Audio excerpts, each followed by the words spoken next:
Today, my guest is Joy Apple. She's a modern workplace strategist and trainer for Pate Group. She's also a Microsoft MVP, and she hosts the Joy of SharePoint webinar series, which you need to check out if you haven't seen it.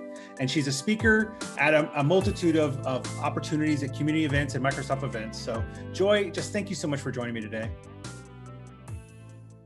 Absolutely, my pleasure. And yes, have SharePoint, we'll speak, we'll travel, we'll do whatever. So fun to be here. I appreciate the invitation. All right, so for those who haven't had a chance to meet you or see a session when you're speaking, explain a bit about your background, who you are, and what you do. Okay, that's a lot all in one. So modern workplace strategist, basically what that means is I help people figure out how to get to Microsoft 365 from wherever they are today. It could be file shares, it could be Dropbox, it could be Google Drive, it could be SharePoint 2007, and we're ready to get into, Microsoft 365. Sometimes it's even people already there, but they're still in classic mode and doing things the old way. So we just try to figure out how to make it successful to really embrace all the new fun modern stuff that's rolled out these days. It's amazing. So where are you from? Where are you from? Who is Joy? Oh boy. So I'm a Southern girl. I was born in Florida, but I grew up mostly in like North Alabama, Southern Tennessee, with a few jaunts and other places. Currently, I live in Tulsa, Oklahoma, which I like. It's like the South and the Midwest collide. So people still wave at you going down the back rows and they'll talk to you in the grocery store, but it's a little bit bigger than the towns I grew up in. There's always something to do, very artistic and creative, which is a lot of fun. Now, Pate Group, it's actually a Midwest company. Pate Group's in Cincinnati. Oh. So I am and have been for almost 5 years now, 100% remote worker. So it's definitely been fun watching people figure out how to use all these tools that I've been, doing day in and day out. But I love it. I will say Joy started out in the financial industry. Oh. Yeah. So I discovered quickly that people are very uptight about their houses and their money. Go fig, right? But I was also a self-taught geek. So along the way, when the printer would break in the bank and IT was 2 hours away in Birmingham, Alabama, Joy would go poke at it first, kick it, call it names, turn it off, turn it back on. Magically, it would work again. Poked around, played around with software, building up operating systems, stuff like that for fun. And one day, a friend of mine at the bank went to a help desk at a technology company. And a few months later said, "Hey, you wanna come do this thing?" And I said, "Yes, I'll do." Get me out of a bank, get me away from mortgage loans. Oh, so much better. It's just, us IT people, we stress out and we take what we do very, very seriously. But as I think we say a lot, we're not, it's not life and death. Right. It's important and it's serious, and the impact we have is really awesome, being able to help solve business critical issues. But when someone's worried that their house payment's not been applied to their home that they live in, that's very serious weight. And it's nice to not be kind of caught up in that drama anymore. Interesting. So how did you go from working at a help desk though to the, joy of SharePoint? Now that's fun. So I, at the time, had a cousin-in-law that was a Microsoft MVP, and he was working on the Microsoft Office SharePoint Server 2007 Administrative Pocket Consultant for Microsoft Press, back when we had Microsoft Press. Right. And I had never heard of SharePoint. I was saying Microsoft, right? Word, PowerPoint. And I was just transitioned to a help desk and I played with OS and all that jazz.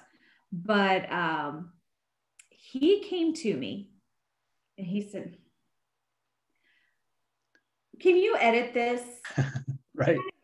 A book nerd and a grammar Nazi and all those things. And he's like, I had engineers writing stuff and it's just not readable. Can you fix it? I was like, okay.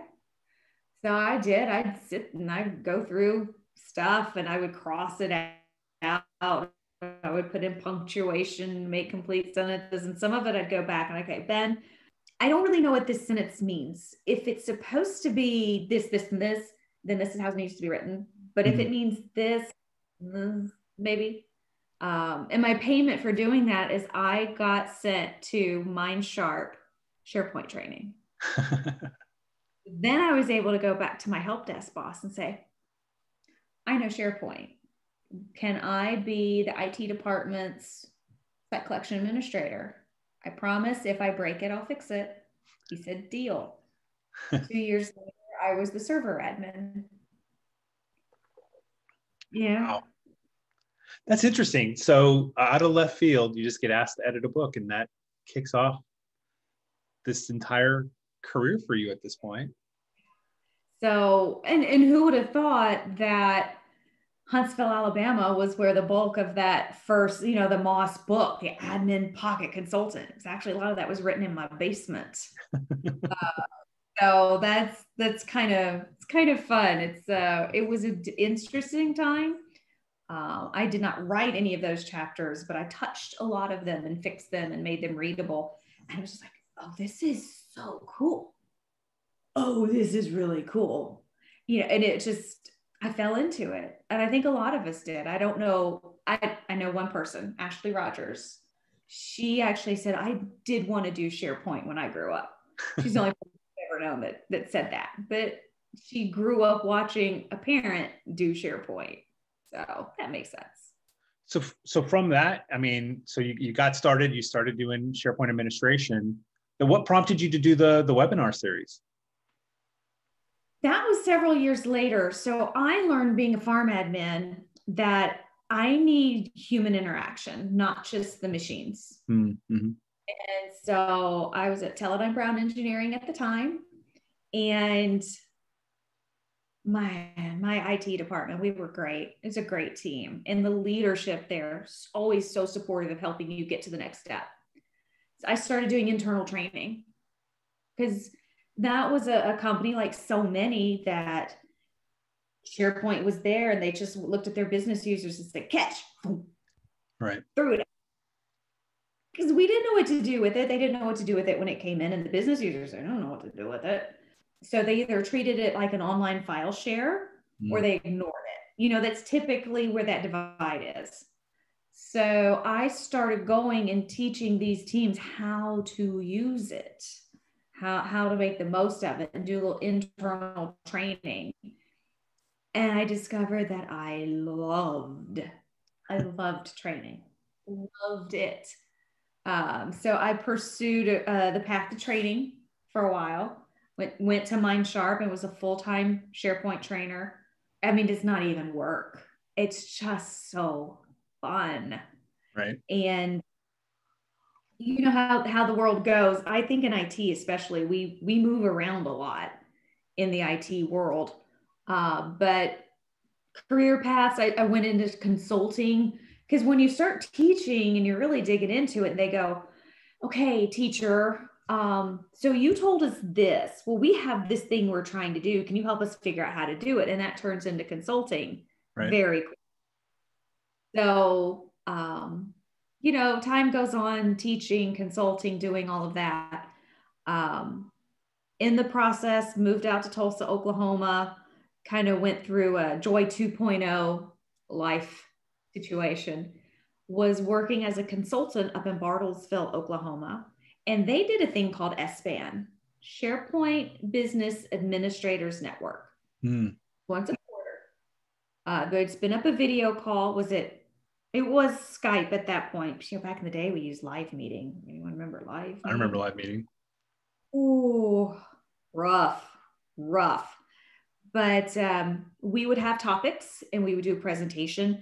And we always tried to have a fun theme, like it'd be a Star Wars theme or a beach theme or a just something to kind of tie all the stuff together. We would have time for them to bring issues to us. We would show them, did you know you can? We would do security things. And it was, again, so fun that when I left there, Mark Rackley lured me over to Pate Group. The idea of working from home was pretty intriguing. So I did that and I was like, I want to do a webinar, because the impact we had with those business users was really, really big. Having the time, making it a conversation. I was like, there are business needs out there and companies don't have those resources internally. Sometimes it's hard to even get a SharePoint person on the IT team, much less someone that can really sit down and go, oh, well, I've been doing this for 10 years here. This is probably how you need to do it. Right. So then it was one of those things. Mark was like, you said it, you're going to do it. Within 90 days, I think. Maybe not that soon, but it was soon. I was doing my first Joy of SharePoint webinar. Things we love to hate about SharePoint. February, Valentine's Day. That's great. So, wow. So you've had a varied career and a couple different stops along the way. Is there something that you have observed in that career that, you wish we would not do that way? Something you would change if somebody came to you today, Joy, and said, Joy, today you get to make the decision and all of us in the IT career are going to do it, or at least consider it, right? At least think about this. What's something you think we should consider for it to change or to make better? The first thing that comes to my mind, talk to your business users. Talk to them. We in IT. You're breaking up. I can't hear you. I don't want to track on that one. No, I'm just joking. Yeah. Talk to your business users. We in IT really, and I'm guilty of it too. I know how to use this tool. I'm going to roll this tool out for you and tell you how to use it. That doesn't mean that works for accounts payable. Does not mean that works for marketing. Does not mean that's going to work for safety. Yeah, we know how to use it, but we also know, especially now, these tool sets, this tool set, however that's supposed to be, is so flexible. There's no such thing as a cookie cutter solution for a lot of things, right? Talk to the business users. That would be my number one thing. And don't presume, how do I want to say this? I don't want to make enemies here. Don't presume that the end users are not capable of grasping the new thing. I kind of want to, I'm going to say it. Don't presume we're smarter than the end users either. Know the tools. They know their job. We have to help those things meet. We're bad about it. We kind of get the God complex. But that's very true. Yeah. Wow.